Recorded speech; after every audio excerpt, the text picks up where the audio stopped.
Hello my dear YouTube family, welcome back to Neeta tarot reading. ಇವತ್ತು ನಾನು ಯಾವ ವಿಚಾರದ ಬಗ್ಗೆ ರೀಡಿಂಗ್ ಮಾಡ್ತಾ ಇದ್ದೀನಿ ಅಂತ ಹೇಳಿದ್ರೆ, ಹುಣ್ಣಿಮೆಯ ದಿನ ಅಂದರೆ ಈ ದಿನ ಆ ವ್ಯಕ್ತಿಯ ಮನಸ್ಸಿನಲ್ಲಿ ಯಾವ ರೀತಿ ಯೋಚನೆಗಳು ಬರ್ತಾ ಇದೆ ನಿಮ್ಮ ವಿಚಾರವಾಗಿ, ಆ ವ್ಯಕ್ತಿಯ ಭಾವನೆಗಳು ಯಾವ ರೀತಿ ಬದಲಾಗ್ತಾ ಇದೆ, ಆ ವ್ಯಕ್ತಿ ನಿಮ್ಮ ಬಗ್ಗೆ ನೆನಪು ಮಾಡ್ಕೊಳ್ತಾ ಇದ್ದಾರಾ. ಈ ದಿನವೂ ಕೂಡ ಹುಣ್ಣಿಮೆಯ ದಿನ ಅಂದರೆ ಹುಣ್ಣಿಮೆ ದಿನಗಳಲ್ಲಿ, ಅಮಾವಾಸ್ಯೆ ದಿನಗಳಲ್ಲಿ ಎನರ್ಜೀಸ್ ತುಂಬಾ ಹೈ ಎನರ್ಜಿಯಲ್ಲಿರುತ್ತೆ, ಲೋ ಎನರ್ಜಿಯಲ್ಲಿರುತ್ತೆ, ಸಡನ್ನಾಗಿ ನಿಮ್ಮ ನೆನಪು ಬರುವಂಥದ್ದು, ಈ ರೀತಿ ಎಲ್ಲ ಹುಣ್ಣಿಮೆ ದಿನಗಳಲ್ಲಿ ಆಗ್ತಾ ಇರುತ್ತೆ. ಹಾಗೆ ಅಮಾವಾಸ್ಯೆ ದಿನಗಳಲ್ಲಿ ಯಾರಾದರೂ ಆ್ಯಂಗ್ಸೈಟಿಯಲ್ಲಿದ್ದರೆ, ಡಿಪ್ರೆಷನಲ್ಲಿದ್ದರೆ ಅದು ಇನ್ನೂ ಜಾಸ್ತಿ ಆಗ್ತಾ ಹೋಗುತ್ತೆ. ಹುಣ್ಣಿಮೆ ದಿನಗಳಲ್ಲಿ ಅಚಾನಕ್ಕಾಗಿ ನಿಮ್ಮ ನೆನಪಾಗುವಂಥದ್ದು, ಈ ರೀತಿ ಎಲ್ಲ ಆಗೋದಕ್ಕೆ ಶುರುವಾಗುತ್ತೆ. ಸೊ ಯಾರೆಲ್ಲ ಯಾವುದೇ ಒಂದು ವಿಚಾರವಾಗಿ ಈ ರೀಡಿಂಗ್ ನೋಡ್ತಾ ಇದ್ರಿ, ಆ ವ್ಯಕ್ತಿಯ ಹೆಸರನ್ನ 3 ಬಾರಿ ನೆನಪು ಮಾಡ್ಕೊಂಡು 3 ಬಾರಿ ಹೇಳ್ಕೊಂಡು ಈ ಒಂದು ರೀಡಿಂಗ್ನ ನೋಡಬೇಕಾಗತ್ತೆ. ಈ ದಿನ ಆ ವ್ಯಕ್ತಿಗೆ ನಿಮ್ಮ ನೆನಪು ಕಾಡ್ತಾ ಇದೆಯಾ, ಆ ವ್ಯಕ್ತಿ ನಿಮ್ಮನ್ನು ನೆನಪು ಮಾಡ್ಕೊಳ್ತಾ ಇದ್ದಾರಾ, ಆ ವ್ಯಕ್ತಿ ಎನರ್ಜಿ ನಿಮ್ಮ ಬಗ್ಗೆ ತುಂಬಾ ಮಿಸ್ ಮಾಡ್ಕೊಳುತ್ತಾ ಅನ್ನೋದೇ ಇವತ್ತಿನ ರೀಡಿಂಗ್ ಆಗಿರುತ್ತೆ. ಎಂದಿನಂತೆ 2 ಕಾರ್ಡ್ಗಳನ್ನ ನಿಮ್ಮ ಮುಂದೆ ಇಟ್ಟಿದ್ದೀನಿ. 2 ಕಾರ್ಡನ್ನ ಮೇಲೆ 2 ಸ್ಟೋನ್ಗಳನ್ನ ಇಟ್ಟಿದ್ದೀನಿ. ಯಾವ ಸ್ಟೋನ್ ಇರುವ ಕಾರ್ಡ್, ಯಾವ ಕಾರ್ಡ್ ಇರುವ ಸ್ಟೋನ್ ನಿಮ್ಮ ಮನಸ್ಸಿಗೆ ತುಂಬಾ ಹತ್ತಿರ ರೆಸೊನೇಟ್ ಆಗ್ತಾ ಇದೆ, ಆ ಒಂದು ಕಾರ್ಡ್ನ ನೀವು ಸೆಲೆಕ್ಟ್ ಮಾಡ್ಕೊಳ್ಬೇಕಾಗತ್ತೆ. ಯಾವ ಕಾರ್ಡ್ ಇರುವ ಸ್ಟೋನ್ ನಿಮ್ಮ ಮನಸ್ಸಿಗೆ ತುಂಬಾ ಹತ್ತಿರ ರೆಸೊನೇಟ್ ಆಗ್ತಾ ಇದೆ, ಆ ವ್ಯಕ್ತಿಯ ಹೆಸರನ್ನ 3 ಬಾರಿ ಹೇಳ್ತಾ ಈ ಒಂದು ರೀಡಿಂಗ್ನ ಸೆಲೆಕ್ಟ್ ಮಾಡ್ಕೊಳ್ಬೇಕಾಗತ್ತೆ. ಐ ಹೋಪ್ ನೀವು ಒಂದು ಕಾರ್ಡ್ನ, ಒಂದು ಸ್ಟೋನ್ನ ಸೆಲೆಕ್ಟ್ ಮಾಡ್ಕೊಂಡಿದ್ದೀರಾ ಅಂತ ಹೇಳಿ. ಯಾರೆಲ್ಲ ಈ ಸ್ಟೋನ್ ಸೆಲೆಕ್ಟ್ ಮಾಡ್ಕೊಂಡಿದ್ರಿ ಅವರ ರೀಡಿಂಗ್ ನೋಡೋಣ ಏನಾಗಿದೆ ಅಂತೇಳಿ. ಹುಣ್ಣಿಮೆ ಕಳೆದ ನಂತರ ಆ ವ್ಯಕ್ತಿಗೆ ನಿಮ್ಮ ನೆನಪು ಜಾಸ್ತಿ ಆಗ್ತಾ ಇದೆ. ಹುಣ್ಣಿಮೆ ದಿನ ರಾತ್ರಿ ಆ ವ್ಯಕ್ತಿ ನಿಮ್ಮನ್ನು ನೆನಪು ಮಾಡ್ಕೊಳ್ತಾ ಇದ್ದಾರಾ, ಆ ವ್ಯಕ್ತಿಗೆ ನಿಮ್ಮ ನೆನಪು ತುಂಬ ಕಾಡ್ತಾ ಇದೆಯಾ, ಅವರ ನೈಟ್ ಫೀಲಿಂಗ್ಸ್ ಏನಿದೆ ನಿಮ್ಮ ವಿಚಾರವಾಗಿ. ಯಾಕೆ ನೈಟ್ ಫೀಲಿಂಗ್ಸ್ ಹೇಳ್ತೀನಿ ಅಂತ ಹೇಳಿದ್ರೆ, ದಿನಗಳಲ್ಲಿ ಅವ್ರ ಜೊತೆಗೆ ಯಾರಾದರೂ ಒಬ್ಬರಿದ್ದೇ ಇರ್ತಾರೆ, ಅವ್ರಿಗೆ ನೆನಪಾಗೋದಿಲ್ಲ ನಿಮ್ಮ ವಿಚಾರ, ಅಷ್ಟು ಅವ್ರ ಮೈಂಡಿಗೆ ಹೋಗೋದಿಲ್ಲ. ಸೊ ರಾತ್ರಿ ಹೊತ್ತು ಅವರ ಮೈಂಡಲ್ಲಿ ಅವ್ರ ಮೈಂಡ್ ಫ್ರೀ ಇರುತ್ತೆ. ಹಾಗೆ ನೀವು ಕೂಡ ಅಫರ್ಮೇಷನ್ಸ್ ಕಳಿಸೋವಂಥದ್ದು, ಮೆಡಿಟೇಷನ್ ಮಾಡಿದ್ದಂಥದ್ದು, ಅಥವಾ ಏನಾದರೂ ಒಂದು ನಿಮ್ಮ ಪರ್ಸನ್ನ ನಡುವೆ ಏನಾದರೂ ಒಂದು ರೆಮಿಡೀಸ್ಗಳನ್ನ ಮಾಡಿರುವಂಥದ್ದು, ಅದೆಲ್ಲ ವರ್ಕ್ ಆಗಿದೆಯಾ, ಆಗುತ್ತಾ, ಆ ವ್ಯಕ್ತಿಯ ಮನಸ್ಥಿತಿ ಹೇಗಿದೆ ಅನ್ನೋದೇ ಇವತ್ತಿನ ರೀಡಿಂಗ್ ಆಗಿರುತ್ತೆ. ಓಕೆ, ಆ ವ್ಯಕ್ತಿ ಯಾವುದೋ ಒಂದು ವಿಚಾರದಲ್ಲಿ ಒಂದು ಟ್ರಾವೆಲಿಂಗಲ್ಲಿ ಹೋಗುವಾಗ ನಿಮ್ಮ ನೆನಪು ಕಾಡೋದಕ್ಕೆ ಶುರು ಆಗ್ತಾ ಇದೆ. ಆ ವ್ಯಕ್ತಿ ಒಂದು ಜರ್ನಿಯಲ್ಲಿ, ಒಂದು ಟ್ರಾವೆಲಿಂಗ್ ಮಾಡ್ತಾ ಇದ್ದಾರೆ. ಆ ಸಮಯದಲ್ಲಿ ಆ ವ್ಯಕ್ತಿಗೆ ನಿಮ್ಮ ನೆನಪು ಕಾಡೋದಕ್ಕೆ ಶುರು ಆಗ್ತಾ ಇದೆ. ಆ ವ್ಯಕ್ತಿ ನಿಮ್ಮನ್ನು ಮರಿಬೇಕು ಅಂತ ಡಿಸೈಡ್ ಮಾಡ್ಕೊಂಡಿದ್ದಂಥ ವ್ಯಕ್ತಿಗೆ ಗೊತ್ತಿಲ್ಲ, ಅಚಾನಕ್ಕಾಗಿ ಅವ್ರ ಮೈಂಡ್ಗೆ ಬರುವಂಥದ್ದು.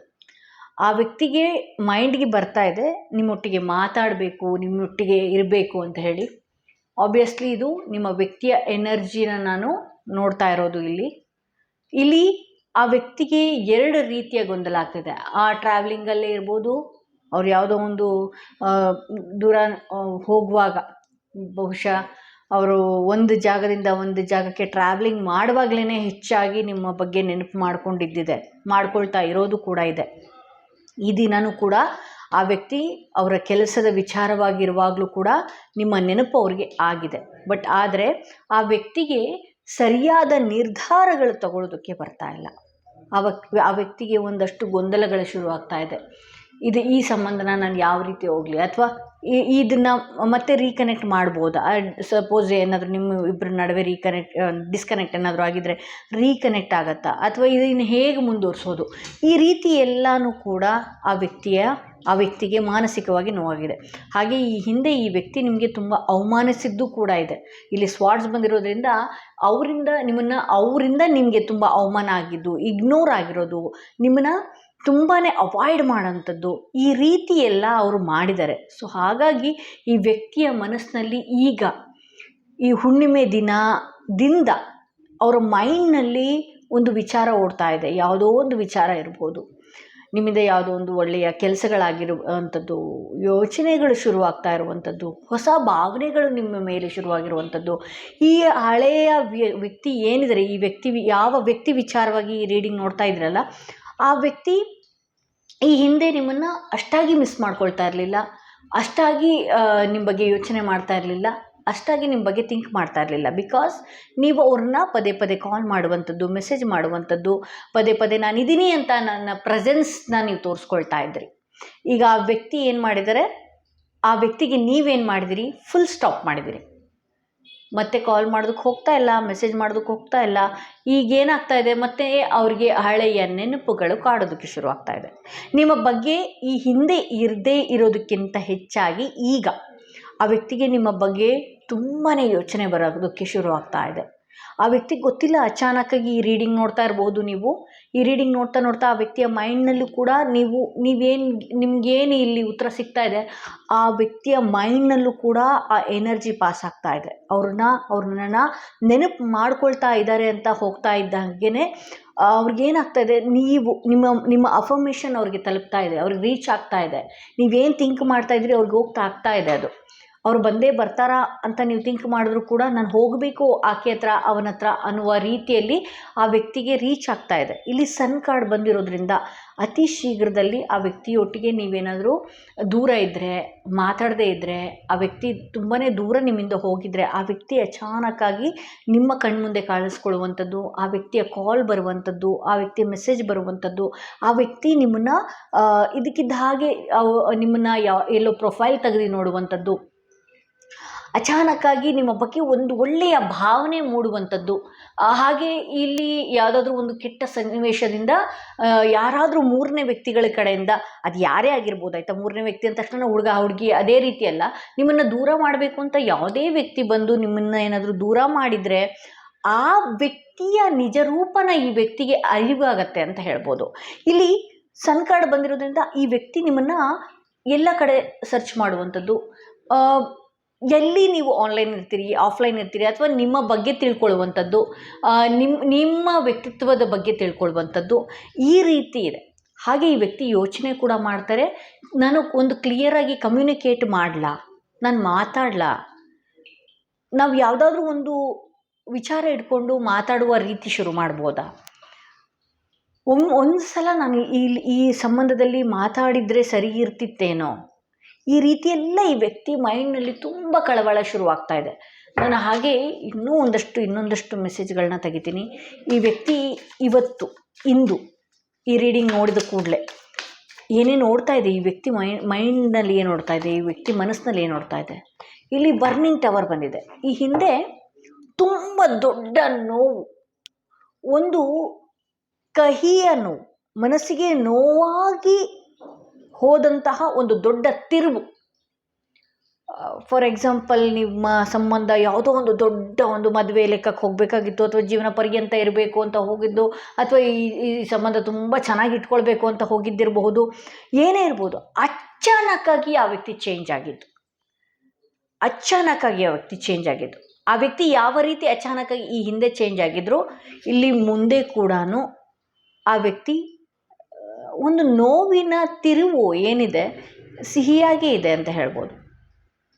ಸಡನ್ನಾಗಿ ಬದಲಾಗ್ತಾರೆ ಈ ವ್ಯಕ್ತಿ ಎಷ್ಟು ನಿಮ್ಮನ್ನು ಬೇಡ ಅಂದ್ಕೊಂಡು, ನಿಮ್ಮಿಂದ ಅವಾಯ್ಡ್ ಮಾಡಿಕೊಂಡು ದೂರ ಹೋಗಿದ್ರು, ಅಷ್ಟೇ ಈ ವ್ಯಕ್ತಿ ಅವರ ಮೈಂಡ್ನಲ್ಲಿ ನೀವು ಬೇಕು ಅನ್ನುವ ರೀತಿ ಅವರ ಮನಸ್ಸಿಗೆ ಬರುತ್ತೆ ಅಂತ ಹೇಳ್ಬೋದು.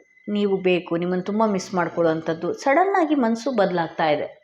ಗೊತ್ತಿಲ್ಲ, ನೀವು ಏನಾದರೂ ಒಂದು ರೆಮಿಡೀಸ್ಗಳು ಮಾಡಿದ್ದಾಗಿರ್ಬೋದು, ರಿಚುವಲ್ಸ್ಗಳನ್ನ ಮಾಡಿದ್ದಾಗಿರ್ಬೋದು, ಅಥವಾ ಯಾವುದಾದ್ರೂ ಒಂದು ಒಳ್ಳೆಯ ದೇವರ ಮೊರೆ ಹೋಗಿ ಕಣ್ಣೀರಿಟ್ಟು ಕೇಳಿದ್ದಂತ ಆಗಿರ್ಬೋದು. ಸಡನ್ನಾಗಿ ಈ ವ್ಯಕ್ತಿಯ ಮನಸ್ಸು ಬದಲಾಗುತ್ತೆ ಅನ್ನೋದು ಕೂಡ ತೋರಿಸ್ತಾ ಇದೆ. ಇಲ್ಲಿ ಟವರ್ ಬಂದಿರೋದ್ರಿಂದ ಇದು ತುಂಬ ಚೆನ್ನಾಗಿ ಹೋಗಿದ್ದಂಥ ಸಂಬಂಧ ಕಟ್ ಆಫ್ ಆಗಿತ್ತು. ಮತ್ತು ಈ ವ್ಯಕ್ತಿ ತುಂಬ ಯೋಚನೆ ಬರ್ತಾ ಇದೆ ಆ ವ್ಯಕ್ತಿಗೆ, ಮತ್ತು ಕೂಡ ಸಡನ್ನಾಗಿ ಈ ವ್ಯಕ್ತಿ ಬದಲಾಗ್ತಾರೆ ಅಂತಲೇ ತೋರಿಸ್ತಾ ಇದೆ. ಇದು ಹುಣ್ಣಿಮೆ ದಿನದಿಂದ ಈ ವ್ಯಕ್ತಿಯ ಎನರ್ಜಿ ಯಾವ ರೀತಿ ಬದಲಾಗತ್ತೆ ಅನ್ನೋದು ಇವತ್ತಿನ ರೀಡಿಂಗ್ ಆಗಿತ್ತು. ಮೊದಲನೇ ಕಾರ್ಡ್ ಯಾರು ಸೆಲೆಕ್ಟ್ ಮಾಡಿದ್ರಿ ಅವರ ರೀಡಿಂಗ್ ಇದಾಗಿತ್ತು. ಸೊ ಸೆಕೆಂಡ್ ಕಾರ್ಡ್, ಈ ಸ್ಟೋನ್ ಇರುವಂತಹ ಕಾರ್ಡ್ ಯಾರು ಸೆಲೆಕ್ಟ್ ಮಾಡ್ಕೊಂಡ್ರಿ ಅವರ ರೀಡಿಂಗ್ ನೋಡೋಣ. ಆ ವ್ಯಕ್ತಿಯ ಮನಸ್ಸು ಹುಣ್ಣಿಮೆ ದಿನ ಯಾವ ರೀತಿ ಬದಲಾಗ್ತಾ ಇದೆ, ಹುಣ್ಣಿಮೆ ದಿನ ಆ ವ್ಯಕ್ತಿ ಯಾವ ವಿಚಾರವಾಗಿ ಥಿಂಕ್ ಮಾಡ್ತಾ ಇದ್ದಾರೆ, ಏನು ಯೋಚನೆ ಮಾಡ್ತಾ ಇದ್ದಾರೆ ಹುಣ್ಣಿಮೆ ದಿನ ಅನ್ನೋದು ಇವತ್ತಿನ ರೀಡಿಂಗ್ ಆಗಿರುತ್ತೆ. ಆ ವ್ಯಕ್ತಿಗೆ ನಿಮ್ಮ ಚಿಂತೆ ಬರುತ್ತಾ?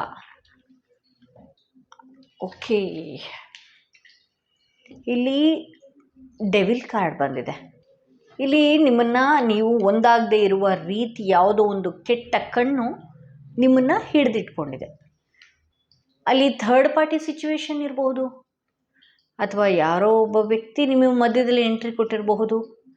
ಯಾರೋ ಒಬ್ಬ ವ್ಯಕ್ತಿ ನೀವಿಬ್ಬರು ಸೇರದಂತೆ ಯಾವ ರೀತಿ ಲಾಕ್ ಮಾಡಿದ್ದಾರೆ ಅಂದರೆ ಇಲ್ಲಿ ಡೆವಿಲ್ ಕಾರ್ಡ್ ಬಂದಿದೆ. ನೀವು ಎಷ್ಟೇ ಆ ವ್ಯಕ್ತಿಗೆ ಮಾತಾಡ್ಸೋದಕ್ಕೆ ಟ್ರೈ ಮಾಡಿ, ಎಷ್ಟೇ ಮೇಲ್ಬಿದ್ದು ಹೋಗಿ, ಆ ವ್ಯಕ್ತಿ ಮನಸ್ಸು ಜಗಾಡಲ್ಲ. ಆ ವ್ಯಕ್ತಿ ನಾನು ಡಿಸೈಡ್ ಮಾಡ್ಕೊಂಡಿದ್ದೆ ಒಂದು ಅನ್ನುವ ರೀತಿಯಲ್ಲಿ ಆ ವ್ಯಕ್ತಿ ಸುಮ್ಮನಾಗಿದ್ದಾರೆ. ಹೌದು, ನಿಮ್ಮಿಬ್ಬರ ನಡುವೆ ಒಂದು ಒಳ್ಳೆಯ ರಿಲೇಷನ್ಶಿಪ್ ಇತ್ತು, ಒಳ್ಳೆಯ ಸಂಬಂಧ ಇತ್ತು, ಒಳ್ಳೆಯ ಮುಂಚೆ ತುಂಬ ಚೆನ್ನಾಗಿತ್ತು. ಇದಕ್ಕಿದ್ದ ಹಾಗೇ ಏನೋ ಕಿರಿಕಿರಿಗೆ ಶುರು ಆಗುತ್ತೆ. ಅಥವಾ 2 ದಿವಸ ಚೆನ್ನಾಗಿದ್ದರೆ ಮತ್ತೆ 3ನೇ ದಿವಸಕ್ಕೆ ಇದೇ ರೀತಿ ಜಗಳಗಳು ಬರುವಂಥದ್ದು. ನಿಮ್ಮಿಬ್ಬರ ನಡುವೆ ಯಾರೋ ಒಬ್ಬ 3ನೇ ವ್ಯಕ್ತಿ ತುಂಬಾ ಚೆನ್ನಾಗಿ ಆಟ ಆಡೋದಕ್ಕೆ ಶುರು ಮಾಡಿದ್ದಾರೆ. ಹಾಗೆ ಇಲ್ಲಿ ಥರ್ಡ್ ಪಾರ್ಟಿ ಸಿಚುವೇಶನ್ನು ನಾನು ನೋಡ್ಬೋದು. ನಿಮ್ಮಿಬ್ಬರು ಸಂಬಂಧದ ನಡುವೆ 3ನೇ ವ್ಯಕ್ತಿಯ ಹಿಂದೆ ನಿಮ್ಮ ಪರ್ಸನ್ ಹೋಗಿದ್ದಂಥದ್ದು, ನಿಮ್ಮ ಪರ್ಸನ್ ಹಿಂದೆ ಕೆಲವು ವ್ಯಕ್ತಿ ಬಂದಿರುವಂಥದ್ದು. ಓಕೆ, ಈ ರೀತಿ ಎಲ್ಲ ನಾನು ನೋಡ್ತಾ ಇದ್ದೀನಿ. ಇದು ಮುಂಚೆ ತುಂಬ ಚೆನ್ನಾಗಿದ್ದಂಥ ಸಂಬಂಧ ಒಂದು ವಿಷಕಾರಿ ಸಂಬಂಧ ಆಗೋಗಿದೆ. ಈ ವ್ಯಕ್ತಿನ ನಾನು ನಂಬಿದ್ದು, ಈ ವ್ಯಕ್ತಿನ ನಾನು ನಂಬ್ಕೊಂಡು ಮುಂದೆ ಹೋಗಿದ್ದಿದ್ದು ಅನ್ನೋ ರೀತಿಯಲ್ಲಿ ಇಲ್ಲಿ ಆ ವ್ಯಕ್ತಿಗೆ ನೀವೇನಾದರೂ ಮಾತಾಡೋದಕ್ಕೆ ಅಂತ ಟ್ರೈ ಮಾಡಿದಾಗಿರ್ಬೋದು, ಅಥವಾ ನಾನು ಯಾಕೆ ಮೋಸ ಮಾಡಿದೆ, ಇದು ತುಂಬ ಸಾಕಷ್ಟು ಕ್ವಶನ್ಸ್ಗಳನ್ನ ನೀವೇನು ಕೇಳ್ತಾ ಇದ್ದೀರಲ್ಲ, ಆ ಕ್ವಶನ್ಸ್ಗಳಿಗೆ ಆ ವ್ಯಕ್ತಿ ಒಂದು ಕೋಪದಿಂದ ಉತ್ತರ ಕೊಡುವಂಥದ್ದು. ಅಥವಾ ನಿಮಗೆ ಥರ್ಡ್ ಪಾರ್ಟಿ ಸಿಚುವೇಶನ್ ಇದೆಯಾ, ಅಥವಾ ನಿಮ್ಗೇನೋ ಒಂದು ಡೌಟ್ ಬರುತ್ತೆ, ಅದನ್ನು ಕೇಳಿದ ತಕ್ಷಣವೇ ಅಗ್ರೆಷನ್ಗೆ ಒಳಗಾಗುವಂಥದ್ದು, ಕೋಪ ಮಾಡಿಕೊಳ್ಳುವಂಥದ್ದು. ಅದಕ್ಕೆ ಕ್ಲಾರಿಟಿನೇ ಇಲ್ಲ. ಕನ್ಫ್ಯೂಷನ್ಗೆ ಆ ವ್ಯಕ್ತಿ ನೀವು ಕೇಳುವಂತಹ ಪ್ರಶ್ನೆಗಳಿಗೆ ಉತ್ತರ ಕೊಡಲಾರದೆ ನಿಮ್ಮೊಟ್ಟಿಗೆ ಜಗಳ ಮಾಡಿಕೊಂಡು ಈ ಸಂಬಂಧನ ನಾನು ಹೇಗೆ ಮುಂದುವರಿಸಲಿ ಅನ್ನೋದೇ ಕ್ಲಾರಿಟಿ ಆ ವ್ಯಕ್ತಿಗೆ ಇಲ್ಲ. ಇಲ್ಲಿ ನಿಮ್ಮಿಂದ ಸಾಕಷ್ಟು ವಿಚಾರಗಳನ್ನು ಮುಚ್ಚಿಡೋದೇ ಈ ವ್ಯಕ್ತಿಗೆ ಒಂದು ಇದಾಗೋಗಿದೆ. ದಿನನಿತ್ಯ ಅದೊಂದು ರೊಟೀನ್ ಆಗಿದೆ. ಕೆಲವೊಂದು ಸಲ ನಿಮ್ಮ ಹತ್ರ ಡೈರೆಕ್ಟಾಗಿ ಹೇಳಿಬಿಡಬೇಕು, ನನಗೆ ಈ ಸಂಬಂಧ ಬೇಡ, ಅಥವಾ ಮತ್ತೊಂದು ಏನೋ ಒಂದು ಹೇಳಬೇಕು ಅಂತ ಹೇಳಿದ್ರೂ ಕೂಡ ಇದನ್ನು ಒಂದಷ್ಟು ಕಂಟ್ರೋಲ್ಗೆ ತಗೊಳ್ತಾರೆ.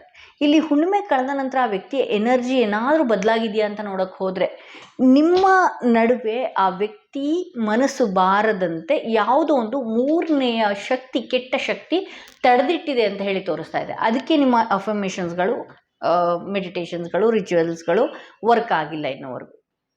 ಅದನ್ನು ನೀವು ಬಹುಶಃ ಗಂಡ ಹೆಂಡತಿ ನಡುವೆ ಏನಾದ್ರು ನೋಡ್ತಾ ಇದ್ದರೆ ನಿಮಗೆ ಗೊತ್ತಿರುವಂತಹ ಒಳ್ಳೆಯ ದೇವರ ಮೊರೆ ಹೋಗುವಂಥದ್ದು. ಹಾಗೆ ನಿಮ್ಮ ಕಣ್ಣೀರು ಯಾವಾಗಲೂ ನೀವು ಸತ್ಯತೆ ಇದ್ದರೆ ನಿಮ್ಮ ಕಣ್ಣೀರು ತಲುಪತ್ತೆ ಭಗವಂತನಿಗೆ.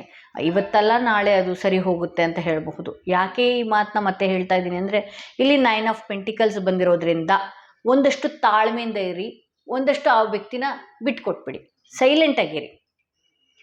ಇರುತ್ತಲ್ಲ ನಿಮ್ಮ ಕಾರ್ಯ, ನಿಮ್ಮನ್ನು ಫಸ್ಟು ಸೆಕ್ಯೂರ್ಡ್ ಆಗಿ ಇಟ್ಕೊಳ್ಳಿ. ಯಾಕೆಂದರೆ ಈ 3ನೇ ವ್ಯಕ್ತಿಗಳು ನಿಮ್ಮನ್ನು ಕೂಡ ಏನು ಮಾಡೋದಕ್ಕೂ ಹೆಸಲ್ಲ, ಅಥವಾ ನಿಮ್ಮ ಆರೋಗ್ಯನ ಕೆಡಿಸೋದಕ್ಕೂ ಹೆಸಲ್ಲ, ಅಥವಾ ಅವರ ಕೆಟ್ಟ ಕಣ್ಗಳಿಂದ ಅವರ ಕೆಟ್ಟ ಏನೇನೆಲ್ಲ ಮಾಡ್ತಾರಲ್ಲ, ಕೆಟ್ಟ ವಿದ್ಯೆಗಳನ್ನು ಪ್ರಯೋಗ ಮಾಡುವಂಥದ್ದು, ಈ ರೀತಿ ಎಲ್ಲ ಮಾಡ್ತಾರೆ. ಸೊ ಹಾಗಾಗಿ ನಿಮ್ಮನ್ನು ನೀವು ಸೆಕ್ಯೂರ್ಡ್ ಆಗಿ ಇಟ್ಕೊಳ್ಳಿ. ಪ್ರೆಸೆನ್ಸ್ನ ತೋರಿಸೋದಕ್ಕೆ ಹೋಗಬೇಡಿ. ನಾನಿದ್ದೀನಿ ಅಂತ ಹೇಳಿ ಅವರಿಗೆ ಫೋನ್ ಮಾಡುವಂಥದ್ದು, ಮೆಸೇಜ್ ಮಾಡುವಂಥದ್ದು, ಪ್ರೆಸೆನ್ಸ್ನ ತೋರಿಸ್ಬೇಡಿ. ಯಾಕೆಂದರೆ ಈ ವ್ಯಕ್ತಿ ಸಿಕ್ಕಾಪಟ್ಟೆ ಅಗ್ರೆಷನ್ಗೊಳಗಾದಾಗ ಅವಳು ಆ ವ್ಯಕ್ತಿಯ ಒಟ್ಟಿಗೆ ಮಾತಾಡುವಂಥದ್ದು, ಹೇಳುವಂಥದ್ದು, ಅಯ್ಯೋ ನಂಗೆ ಕಿರಿಕಿರಿ ಆಗ್ತಿದೆ, ಅಯ್ಯೋ ನಂಗೆ ಹಿಂಸೆ ಕೊಡ್ತಾ ಇದ್ದಾನೆ, ಅಥವಾ ಇವ್ರುಗಳು ಒಳ್ಳೆಯವರಾಗೋದಕ್ಕೆ ನಿಮ್ಮನ್ನು ಎಷ್ಟರ ಮಟ್ಟಿಗೆ ಬೇಕಾದರೂ ತಳ್ತಾರೆ. ಯಾಕೆಂದರೆ ಇವ್ರಿಗೆ ಅವ್ರ ಮೇಲಿನ ಗುಂಗು ಆ ರೀತಿ ಆಗೋಗಿದೆ. ಹಾಗೆ ಇಲ್ಲಿ ಏನು ಬರ್ತಾ ಇದೆ, ನೀವು ಎಷ್ಟು ತಾಳ್ಮೆಯಿಂದ ಇರ್ತೀರಿ, ಈ ವ್ಯಕ್ತಿನ ಎಷ್ಟು ದೂರ ಇಡ್ತೀರಿ ಅಷ್ಟು ಒಳ್ಳೆಯದು. ಈ ವ್ಯಕ್ತಿ ಮತ್ತೆ ವಾಪಸ್ ತಿರುಗು ನೋಡುವಂತಹ ಸಾಧ್ಯತೆ ಇದೆ. ಹಾಗೆ ನೀವು ಈ ವ್ಯಕ್ತಿನ ಬಿಟ್ಟು ಮುಂದೆ ಹೋದಾಗ ನಾನೆಲ್ಲಿ ತಪ್ಪು ಮಾಡಿದೆ ಅನ್ನುವ ಅರಿವು ಈ ವ್ಯಕ್ತಿಯ ಮೈಂಡ್ನಲ್ಲಿ ಓಡುತ್ತೆ ಅಂತ ಹೇಳಬಹುದು. ಸೊ ಹಾಗಾಗಿ ಇಲ್ಲಿ ಥರ್ಡ್ ಪಾರ್ಟಿ ಸಿಚುವೇಶನ್ ಇರೋದ್ರಿಂದ ಈ ಹುಣ್ಣಿಮೆ ದಿನವೂ ಕೂಡ ಈ ವ್ಯಕ್ತಿಗೆ ನಿಮ್ಮ ವಿಚಾರದಲ್ಲಿ ಸಿಟ್ಟು, ಕೋಪ ಬರುವಂಥದ್ದು, ಅಥವಾ ರೀಕನೆಕ್ಟ್ ಮಾಡ್ಕೊಳ್ಳುವಂಥದ್ದು ಈ ಯಾವುದು ಮೈಂಡಲ್ಲಿಲ್ಲ. ಬಿಕಾಸ್ ಇಲ್ಲಿ ನೋಡಿ, ಡೆವಿಲ್ ಕಾರ್ಡ್ ಬಂದಿರೋದ್ರಿಂದ ಈ ಒಂದು ಕೆಟ್ಟ ವ್ಯಕ್ತಿ ಏನಿದ್ದಾರೆ, ಕೆಟ್ಟ ಸಂಬಂಧ ಏನಿದೆ, ಆ ಕೆಟ್ಟ ಕಣ್ಣೇನಿದೆ, ಆ ಕೆಟ್ಟ ಕಣ್ಣ ಆಟಗಳು ಜಾಸ್ತಿ ನಡೀತಾ ಇದೆ ಅಂತ ಹೇಳ್ಬೋದು. ಇಲ್ಲಿ 3 ಆಫ್ ವಾಂಡ್ಸ್ ಬಂದಿರೋದ್ರಿಂದ ಅಗೇನ್ ಈ ವ್ಯಕ್ತಿನ ಒಂದು 3 ತಿಂಗಳ ಕಾಲ ನೀವು ತಾಳ್ಮೆಯಿಂದ ದೂರನೇ ಇಟ್ಬಿಡಿ ಈ ವ್ಯಕ್ತಿನ. ನಿಮ್ಮ ಲೈಫಲ್ಲಿ ಇದೇ ಜೀವನ, ಇದೇ ವ್ಯಕ್ತಿ, ಆ ಥರದ್ದೆಲ್ಲ ಏನಿಲ್ಲ ರೀ. ತುಂಬ ಒಳ್ಳೊಳ್ಳೆ ಆಪರ್ಚುನಿಟೀಸ್ ಎಲ್ಲ ನಿಮ್ಮ ಜೀವನದಲ್ಲಿ ತುಂಬ ಚೆನ್ನಾಗೇ ಇದೆ. ಫಿನಾನ್ಷಿಯಲಿನೂ ತುಂಬ ಚೆನ್ನಾಗಿದೆ. ಮುಂದೆ ಕೆಲಸಗಳ ಅವಕಾಶನೂ ತುಂಬ ಚೆನ್ನಾಗಿದೆ. ಇಂಟರ್ವ್ಯೂ ಆಗಿ ಮಾಡಿದ್ದೀರಾ, ಅದು ತುಂಬ ಚೆನ್ನಾಗಿದೆ. ಅಥವಾ ನಿಮ್ಮ ಲೈಫಲ್ಲಿ ಏನಾದರೂ ಒಳ್ಳೇದು ಬರಬೇಕು ಅಂದರೆ ಇದು ಒಳ್ಳೆ ಸೂಕ್ತ ಸಮಯನ. ಇದೊಂದರಿಂದ ನೀವು ನೋವು ಅನುಭವಿಸ್ತಿದ್ದೀರಿ ಅಂತ ಹೇಳ್ಬೋದು. ಹಾಗೆ ಇಲ್ಲಿ ಮತ್ತೆ ಈ ವ್ಯಕ್ತಿ ಅಂದರೆ ನಿಮ್ಮ ಲೈಫಲ್ಲಿ ಮತ್ತೆ ಈ ವ್ಯಕ್ತಿ ಒಂದಷ್ಟು ಎಲ್ಲಿ ನನ್ನ ಕೈ ಬಿಟ್ಟು ಹೋದ್ರು ಅನ್ನುವ ಲೆಕ್ಕಕ್ಕೆ ಮತ್ತೆ ನಿಮ್ಮ ಲೈಫ್ಗೆ ಎಂಟ್ರಿ ಕೊಡುವಂತಹ ಸಾಧ್ಯತೆ ಕೂಡ ಹೆಚ್ಚಿದೆ ಅಂತ ಹೇಳಬಹುದು. ಒಂದು ಕ್ಲಾರಿಟಿಗೆ ನಾನು ಮೆಸೇಜ್ ತೆಗಿತಾ ಇದ್ದೀನಿ. ವ್ಯಕ್ತಿಯ ಮನಸ್ಸಿನಲ್ಲಿ ಇಂದು ರಾತ್ರಿ ಏನು ಓಡುತ್ತೆ ಅಂತೇಳಿ. ಇಲ್ಲಿ ಸ್ಟ್ರೆಂತ್ ಕಾರ್ಡ್ ಇದೆ. ಯಾರು ಎಷ್ಟೇ ಕೆಟ್ಟದನ್ನು ಬಯಸಿರ್ಬೋದು, ಏನೇ ಇರ್ಬೋದು. ನಾನು ಹೇಳೋದು ಒಂದಷ್ಟು ದಿನಗಳ ಕಾಲ, ಒಂದು 3 ತಿಂಗಳ ಕಾಲ ತಾಳ್ಮೆಯಿಂದ ಇರಿ. ಈ ವ್ಯಕ್ತಿಗೆ ನಿಮ್ಮ ಸ್ಟ್ರೆಂತ್ ಬಂದಿರೋದ್ರಿಂದ ಈ ವ್ಯಕ್ತಿಗೆ ಒಂದಷ್ಟು ನೀವು ಮಾಡಿದಂತಹ ಒಳ್ಳೆಯ ಕೆಲಸಗಳು ಅಥವಾ ಆ ವ್ಯಕ್ತಿಯ ಲೈಫ್ನಲ್ಲಿ ನೀವು ಯಾವುದಾದ್ರೂ ಒಂದು ಒಳ್ಳೆಯ ಮಾತುಗಳನ್ನು ಹೇಳಿದ್ದಾಗಿರ್ಬೋದು, ಅಥವಾ ನೀವು ನಂಬುವ ದೇವ್ರದ್ದು ಶಕ್ತಿ ಏನಿದೆ ನಿಮಗೆ ಕಾಪಾಡ್ತಾ ಇದೆ, ನಿಮ್ಗೆ ರಕ್ಷಣೆಯಾಗಿ ಕಾಪಾಡ್ತಾ ಇದೆ. ಏನೇ ಅವರು ನಿಮ್ಮಿಂದ ಕಿತ್ಕೊಳ್ಳೋದಕ್ಕೆ, ಬೇರೆ ವ್ಯಕ್ತಿಗಳು ನಿಮ್ಮಿಂದ ಕಿತ್ಕೊಳ್ಳೋದಕ್ಕಾಗಿರ್ಬೋದು, ಅಥವಾ ಈ ವ್ಯಕ್ತಿ ನಿಮ್ಮಿಂದ ದೂರ ಆಗೋದಕ್ಕೆ ಅಂತ ಆಗಿರ್ಬೋದು, ಏನೇ ಮಾಡಿದರೂ ಕೂಡ ಈ ವ್ಯಕ್ತಿಗೆ ನಿಮ್ಮ ಬಗ್ಗೆ ತುಂಬ ಚೆನ್ನಾಗಿ ಗೊತ್ತಿದೆ. ಹಾಗೆ ನಿಮ್ಮನ್ನು ಯಾರು ಏನು ಮಾಡ್ಕೊಳ್ಳೋದಕ್ಕೂ ಆಗೋಲ್ಲ. ಬಿಕಾಸ್ ಇಲ್ಲಿ ನೋಡಿ, ಇನ್ಫಿನಿಟಿ ಸಿಂಬಲ್ ಇರೋದ್ರಿಂದ ನೀವು ನಂಬುವ ದೇವರು ಏನಿದೆ ನಿಮ್ಮನ್ನು ಕೈಯಲ್ಲಿ ಹಿಡಿದಿಟ್ಟು ಅದು ಎಷ್ಟೇ ದೊಡ್ಡ ಸಮಸ್ಯೆ ಬಂದ್ರೂ ಕೂಡ ನಿಮ್ಮನ್ನು ತಡೆದು ಇಟ್ಕೊಂಡಿದೆ ಅಂತ ಹೇಳ್ಬೋದು. ಈ ಹುಣ್ಣಿಮೆ ದಿನ ತುಂಬ ಚೆನ್ನಾಗಿ ಇಲ್ಲಿ ರೀಡಿಂಗ್ ಗೊತ್ತಾಗ್ತಾ ಇರೋದೇನು ಅಂತ ಹೇಳಿದ್ರೆ, ಯಾರು ಏನೇ ಮಾಡಿದ್ರು ನೀವು ನಂಬಿರುವ ದೈವ ಒಂದಿದೆಯಲ್ಲ, ಆ ದೈವ ತುಂಬಾ ನಿಮ್ಮನ್ನು ಕಾಯ್ತಾ ಇದೆ ಅಂತ ಹೇಳಿ ತೋರಿಸ್ತಾ ಇದೆ. ಅದೇ ರೀತಿ ನೀವು ನಿಮ್ಮ ಪ್ರೆಸೆನ್ಸ್ನ ಈ ವ್ಯಕ್ತಿಯ ಈ ವಿಚಾರದಲ್ಲಿ ಕೊಡೋದಕ್ಕೆ ಹೋಗಬೇಡಿ. ನೀವು ಒಂದಷ್ಟು ತಾಳ್ಮೆಯಿಂದ 3 ತಿಂಗಳ ಕಾಲ ತಾಳ್ಮೆಯಿಂದ ಎಷ್ಟು ಇರ್ತೀರಿ ಅಷ್ಟು ಈ ವ್ಯಕ್ತಿಯ ಜೀವನದಲ್ಲಿ ನೀವು ಒಂದು ಹೀರೋಯಿನ್ ರೀತಿ, ಒಂದು ಹೀರೋ ರೀತಿ ಕಾಣಿಸ್ಕೊಳ್ಳೋದಕ್ಕೆ ಶುರು ಆಗ್ತೀರಿ. ಈ ವ್ಯಕ್ತಿ ಮತ್ತೆ ಬಂದೇ ಬರ್ತಾರೆ. ಏಕೆಂದರೆ ಈ ವ್ಯಕ್ತಿಗೆ ಇವರ ನಿಜ ರೂಪ ಇನ್ನೂ ಗೊತ್ತಾಗಿಲ್ಲ. ನನ್ನ ಲೈಫಲ್ಲಿ ಏನಾಗ್ತಿದೆ ಅನ್ನೋದೇ ಈ ವ್ಯಕ್ತಿಗೆ ಏನೂ ಗೊತ್ತಾಗ್ತಾ ಇಲ್ಲ. ಸೊ ಈ ದಿನವೂ ಕೂಡ ಈ ವ್ಯಕ್ತಿಗೆ ಆ ಕೆಟ್ಟ ಎನರ್ಜಿ ಏನಿದೆ ನಿಮ್ಮ ಬಗ್ಗೆ ಯೋಚನೆ ಮಾಡೋದಕ್ಕೆ ಬಿಡ್ತಾ ಇಲ್ಲ. ಸೊ ಈ ದಿನ ನಿಮಗೆ ಏನಾದರೂ ಒಂದು ಕೆಡುಕಾಗಬೇಕಾಗಿದ್ರೂ ಕೂಡ ನೀವು ನಂಬಿರುವ ದೇವರಾಗಿರ್ಬೋದು ನಿಮ್ಮನ್ನು ರಕ್ಷಣೆಯಲ್ಲಿ ಇಟ್ಟಿದೆ ಅಂತ ಹೇಳ್ಬೋದು. ಸೊ ಹಾಗಾಗಿ ನಾನು ಯಾವಾಗಲೂ ಹೇಳ್ತಾ ಇರ್ತೀನಿ, ಬ್ಲ್ಯಾಕ್ ಟರ್ಮಲಿನ ಧರಿಸ್ಕೊಳ್ಳಿ ಅಂತ ಹೇಳಿ. ಸೊ ಇದು ಇವತ್ತಿನ ಹುಣ್ಣಿಮೆ ದಿನದ ಎನರ್ಜಿಯ ರೀಡಿಂಗ್ ಆಗಿತ್ತು. ಯಾರೆಲ್ಲ ಫಸ್ಟ್ ಟೈಮ್ ನನ್ನ ವಿಡಿಯೋ ನೋಡ್ತಾ ಇದ್ರೆ ದಯವಿಟ್ಟು ಸಬ್ಸ್ಕ್ರೈಬ್ ಮಾಡೋದನ್ನ ಮರಿಬೇಡಿ. ಯಾರಿಗೆಲ್ಲ ಇಂಡಿವಿಜುವಲ್ ಆಗಿ ಪರ್ಸನಲ್ ಟಾರೋ ರೀಡಿಂಗ್ ಸೆಷನ್ ಬೇಕು ಅನ್ನೋದಾದರೆ ಡಿಸ್ಕ್ರಿಪ್ಷನಲ್ಲಿ ಕೊಟ್ಟಿರುವಂತಹ ನಂಬರ್ಗೆ ಕಾಲ್ ಮಾಡಿ ಮುಂಚಿತವಾಗಿ ಅಪಾಯಿಂಟ್ಮೆಂಟ್ ತಗೊಳ್ಳಿ.